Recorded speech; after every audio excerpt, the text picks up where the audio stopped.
If you feel like you're stuck or not where you want to be in life, this is your sign to rebrand your life in just 90 days. Changing your life is not about becoming an entirely different person. It's about becoming the best version of yourself that you know you're capable of being. In this video, I'll go over 3 phases: reset, build, and evolve, so that you can become unrecognizable and achieve your full potential in just 90 days. So phase 1 is the life reset. And the goal of this phase is to analyze your current life and let go of anything that isn't serving you so that you can create space for the new version of yourself.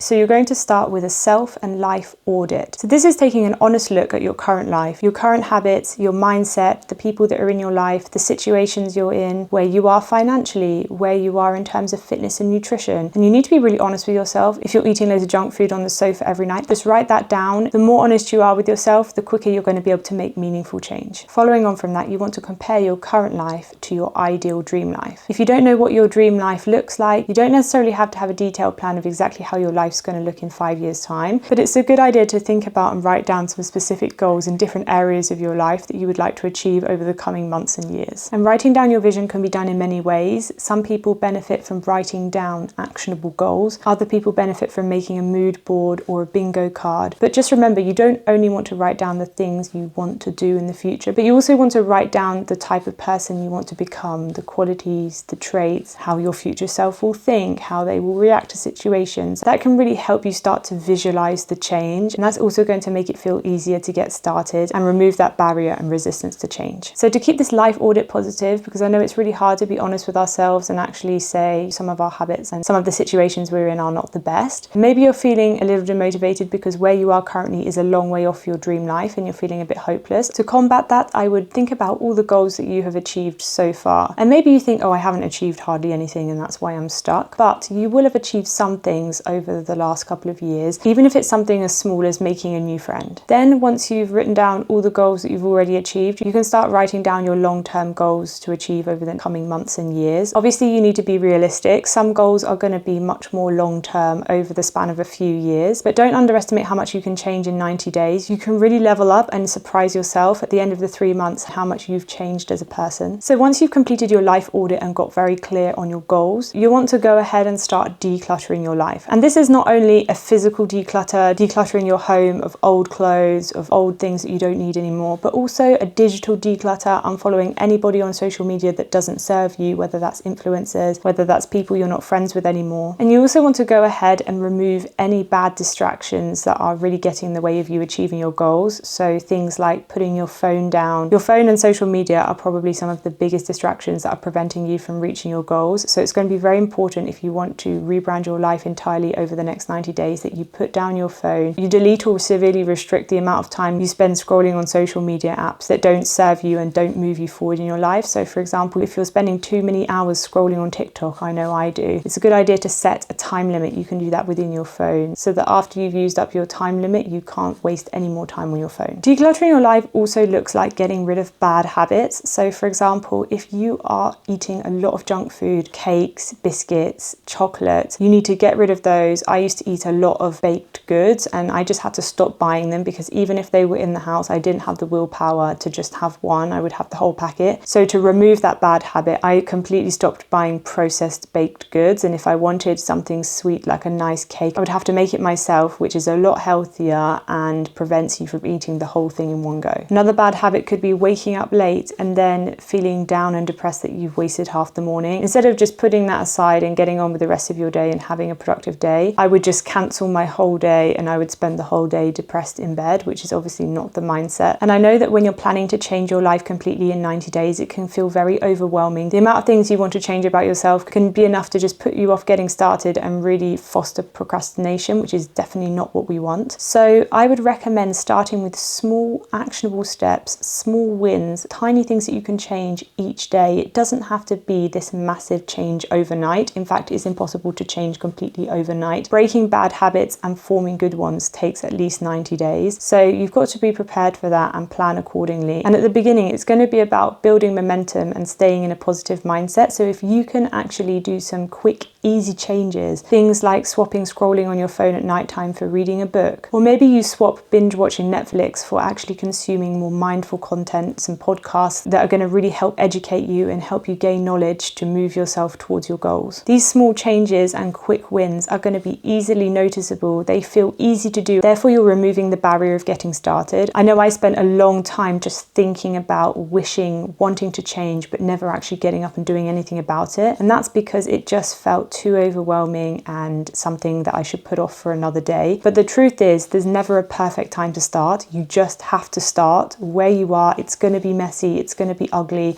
but you just have to start. I know you've probably heard that a million times before, but the best way to get started if you're procrastinating is just to do something tiny and achievable day by day. And eventually those small wins are going to compound over time to a bigger change and a bigger transformation. They're going to really boost your motivation and help give you the confidence to keep going. And after the 90 days, you're going to look back and think, wow, I've actually really improved. I've really progressed. I've completely rebranded my life and I've become the best version of myself. Okay, now we're on to the building phase, phase 2, and this is days 30 to 60. So that now you've got rid of everything and everyone toxic in your life, it's time to build the foundation, habit and systems that are going to align with your vision and help move you forward towards your goals and towards your dream life. Building good habits is all about prioritizing consistency over perfection. Sometimes if we haven't done something perfectly, our workout routine hasn't gone right, or we haven't got everything on our to-do list done, it's easy just to abandon our goals and our vision to change because we haven't executed on the plan perfectly. But this is your biggest enemy, and this is the thing that's holding you back the most. This is what held me back for years. And the way to get over that is to remember that something is better than nothing. So for example, even if you go to the gym for 20 minutes and do a little walk on a treadmill because you didn't feel like doing your leg day, that's better than not going at all. And if you really struggle with consistency, something that can really help is removing any barriers that are stopping you from doing the thing. So if you're struggling to save money, for example, maybe you put a certain amount of your salary in a savings pot before you do anything else, so that you're not tempted to go and spend money and choose your short-term goals over your long-term goals. It could also be something so simple as using a habit tracker or productivity app so that you have a visual representation of the progress you've made. Another thing to establish good habits is visual cues. So if you want to go to the gym before work, for example, maybe it's laying out your workout clothes the night before so that when you wake up in the morning, you see them, you can easily put them on without any barriers of resistance. It's ultimately going to help you get in the mindset of going out the door to the gym. My last tip to build a consistent routine is habit stacking. So for example, if you have a lot of admin things to get through, maybe you call a friend or a family member at the same time so you can be chatting to them whilst you're doing it, and then it doesn't feel so much like work. Same if you need to get the cleaning done, maybe you're listening to your favorite podcast whilst you're doing that, so that it helps pass the time by. You almost feel like you've got some company whilst you're doing this really hard task. It ultimately helps you get through the task without this resistance of starting. During phase 2, you're going to approach the halfway point at day 45, and this is where you need to be assessing what's working and what's not working. And again, it pays to be honest with yourself. If something's not working, don't beat yourself up about it. It's absolutely fine. It just means that the strategy and approach to form the good habit hasn't worked or isn't for you, because we're all different. Different things work for different people. So it's just about finding what works for you. So that, for example, if you're finding that getting your work done or studying at home is too distracting, maybe you start going out to quiet library spaces or quiet coffee shops to force yourself to get your work done, so you haven't got the distractions of the TV or people at home. The ability to evaluate what's working and what's not, and then change your strategy accordingly, is going to really set you up for this last phase of your 90-day transformation. So phase 3, days 61 to 90, is the last home straight, and this is where you've hopefully established those good, healthy habits, and it's time to build on that and really evolve to maximize this rebrand of your life. So in this phase, we're going to be really trying to improve our confidence. Confidence doesn't come from sitting around waiting to feel ready to start your transformation. It really comes from building those habits and keeping promises to yourself and following through on your goals that you've set for yourself. And the approaches that you're finding are working, really lean into those and do more of that. It's about doubling down on what's working so that you can really get the most out of your 90-day transformation. Whether it's fitness, mindset, productivity, relationships, whatever's working, just keep doing that. And in order to evolve and really maximize your potential, you want to be pushing yourself outside your comfort zone, because that's ultimately how we grow and level up as a person. So this could be anything from finally having the courage to go to that networking event. It could be booking yourself into a workout class. And something that's actually really, really helpful if you're finding it scary and daunting to push yourself outside your comfort zone is having an accountability partner. Now this could be a friend, a family member, a romantic partner, somebody that can actually do an activity activity with you. For example, you want to start eating healthier, maybe you do some meal prep together, or maybe you find it really daunting stepping foot in a gym by yourself. You could meet a friend there and do the workout together so that it doesn't feel so scary, and having someone there to do the scary or difficult thing with you. It could be something so simple as going for a walk. You struggle to motivate yourself to go for a walk, so at lunchtime during your work break or your study break, you and a friend or a colleague go for a walk together, and it again removes this barrier and this resistance to change and really helps you boost your confidence. You don't feel so alone in this journey, and ultimately it's going to help promote building these long-term consistent healthy habits. And once you start seeing the change, that's going to really motivate you to continue leveling up and rebranding your life. And although phase 3 is all about evolving and finally becoming the best version of yourself, don't forget that growth is never linear. There are going to be times where you take 4 steps forward, 2 steps backwards, and that's exactly how it works. It's like with anything in life, it takes practice to get good at things, and some days will be better than others. That's just life, and you just have to make sure you prepare for that. What are you going to put in place when the going gets tough, when you lose motivation? Maybe there's a day where you don't see as much progress as you would have liked. How are you going to combat that feeling so that you don't abandon and quit everything at the last hurdle? And this is where recording your change and your small wins over time is going to really help boost your motivation in times when morale is low. Maybe that's progress pictures if you're on a weight loss transformation. Maybe it's crossing off a daily to-do list or journaling. Recording your progress is going to really help in the evolve phase, when you start losing sight of just how much progress you've actually made, and it can really give you the final boost to carry on until the end so that you can get the most out of your 90-day transformation. And of course, in days 61 to 90, if you happen to hit the goals earlier than expected, don't be afraid to move the goalposts and really push yourself to achieve something that you never thought you would. Just because you've achieved the goal in the first 30 days doesn't mean that you then need to stay stagnant and not improve anymore in that specific area of your life for the next 90 days. Try setting a more ambitious goal, something that really pushes yourself outside of your comfort zone. Maybe it's something you've always wanted to do but never had the courage to actually execute on. This is now the time to take action and finally create that dream life that you've always wanted. And the last section of this video is about mindset. Now, this is something that you need to carry with you through the 90-day transformation from beginning to end, and it's going to be so important. It could really make or break the success of rebranding your life. The first mindset change you must absolutely make is letting go of self-doubt and self-limiting beliefs. If you yourself don't believe that you can change, you're just going to stay stuck exactly where you are, because you are perpetuating this cycle of, oh, I could never achieve my dream body. I could never earn as much money as I want to. I could never be organized. This negative self-talk that you have been doing for years and years has to be undone, and that is going to require a massive amount of inner strength, inner work that you're going to have to do on yourself. But if you don't change your mindset, the rest of the change is not going to follow. I can't stress to you enough how much changing your mindset is going to kickstart the action and really get your transformation underway. My next advice is just to be really careful of other people's opinions. Some people are not going to like the fact that you want to change yourself, and that's a reflection on them and where they are in their lives, and maybe they're feeling stuck and they're projecting their insecurities and their unhappiness on you. But you've got to be strong enough to recognize that you're changing your life for you and you only, and no one else. And if you believe that what you're doing is the right thing, no one can tell you any different. And actually, through this 90-day transformation, you're going to learn who your real friends and family are, because those that really do love you and want to see the best for you are going to support you through this transformation journey. And those who are people that don't deserve to be in your life are going to be the ones that criticize you. And one of the biggest things that may be holding you back from changing your life in the next 90 days is the fear of being seen. This is something a lot of us suffer from. We're really afraid of how we're going to appear as we're stepping into this new version of ourselves. We're afraid of the judgment. We have a fear of failure and how that will be perceived by other people. If that's the case for you and you don't have any confidence in yourself, watch this video where I tell you in under 9 minutes how to get rid of your fear of being seen forever, so that you can have the confidence to make the changes and level up and finally live your dream life.